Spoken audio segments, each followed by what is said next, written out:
കുറിപ്പിന്റെ ആവണിപ്പാടം എന്ന കവിതയാണ് ഞാനിവിടെ ചൊല്ലാൻ പോകുന്നത്. ആവണിപ്പാടം കുളിച്ചു തോർത്തി മുടിയാകെ വിടർത്തിയുലർത്തി നിന്നു. പെറ്റരുന്നേറ്റു വേദിച്ചു കോളിച്ചൊരു പെൺമണിയെ പോൽ തെളിഞ്ഞു നിന്നു.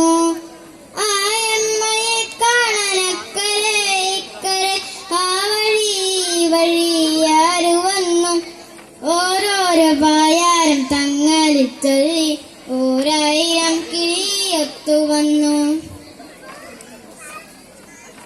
കുഞ്ഞിനു തീറ്റി കൊടുത്തുകൊണ്ട് ചിലർ കുട്ടിയോളെ കൂടെ നടത്തിക്കൊണ്ട് ചുണ്ടു മുറുക്കിച്ചു വന്നുകൊണ്ട് ഉടുമുണ്ടു മുട്ടോളവുമേറ്റിക്കൊണ്ട് ഉതിർമണിയൊന്നു കോറിച്ചുകൊണ്ട് കൈകളുഞ്ഞാലായത്തിൽ വീശിക്കൊണ്ട് തത്തമ്മയ്ക്കുണ്ടൊരു പായാരം ചൊല്ലാൻ കൊയ്ത്തിന്നു പാടത്തു പോയപ്പോൾ കുഞ്ഞി തത്ത വിശന്നേരുന്നു.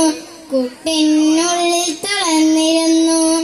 മുത്തശ്ശിക്കേറെ വയസ്സായി കൊല്ലവും പുത്തൊരിയുന്നാൻ കൊതിയായി. താഴ്ത്തിയരിഞ്ഞൊരു പുന്നൽ കതിരുമായി തത്തമ്മ പെണ്ണു പറന്നുപോയി. കാക്കച്ചിക്കുണ്ടൊരു പായാരം ചൊല്ലാൻ കൈകൊട്ടിയാരും വിളിച്ചില്ല. കർക്കടകം വന്നു പോയിട്ടും ബലിയിട്ടൊരു വറ്റും തരായില്ല. പുത്തൻ കലത്തിലെ വെച്ചൊരു പായസ വറ്റുമൊരാളും എറിഞ്ഞില്ല. മഞ്ഞക്കിളിപ്പെണ്ണിനുണ്ടൊരു പായാരം മുണ്ടകൻ കൊയ്യാനിറങ്ങുമ്പോൾ മുന്നാലെ പിന്നാലെ മാറാതെ കൂടിയിട്ട് കിന്നാരം ചൊല്ലുന്നു മണവാളൻ. എണ്ണപ്പാടത്തെ കൊയ്ത്തിനു കൂട്ടുകാരെല്ലാരും പോണു പോലും. ആണാ പിറന്നവൻ തിരെ വരും പോലും അനക്കെടുപ്പതു പൊന്നും കൊണ്ട്.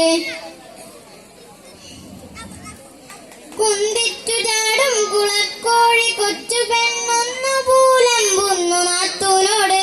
കുന്നത്തെ കാവിലെ വേല കാണാൻ ഇന്നലെ പോയി മടങ്ങുമ്പോൾ കണ്ണേറു തട്ടിയൻ കൽമുടന്തി എണ്ണയിട്ടൊന്നിങ്ങൊടിഞ്ഞു തായോ. കുരുതാലഞ്ഞൂറിട്ടുടുത്ത മുന്തിൽ കുരുതാക്കേടിനെ ചളിപറ്റി ആരെയോ പ്രാഗിക്കൊണ്ടമ്മ ചിത്താരാം ആവണിപ്പാടത്തു വന്നപ്പോൾ ഇത്തിരി മീനി പൊടി മീനിനൊക്കെയും കൊത്തികൾ കൊത്തി പറന്നുപോയി. ഓരോരോ പായാരം ചൊല്ലി പിന്നെ ഓരോ കിളിയും പറന്നു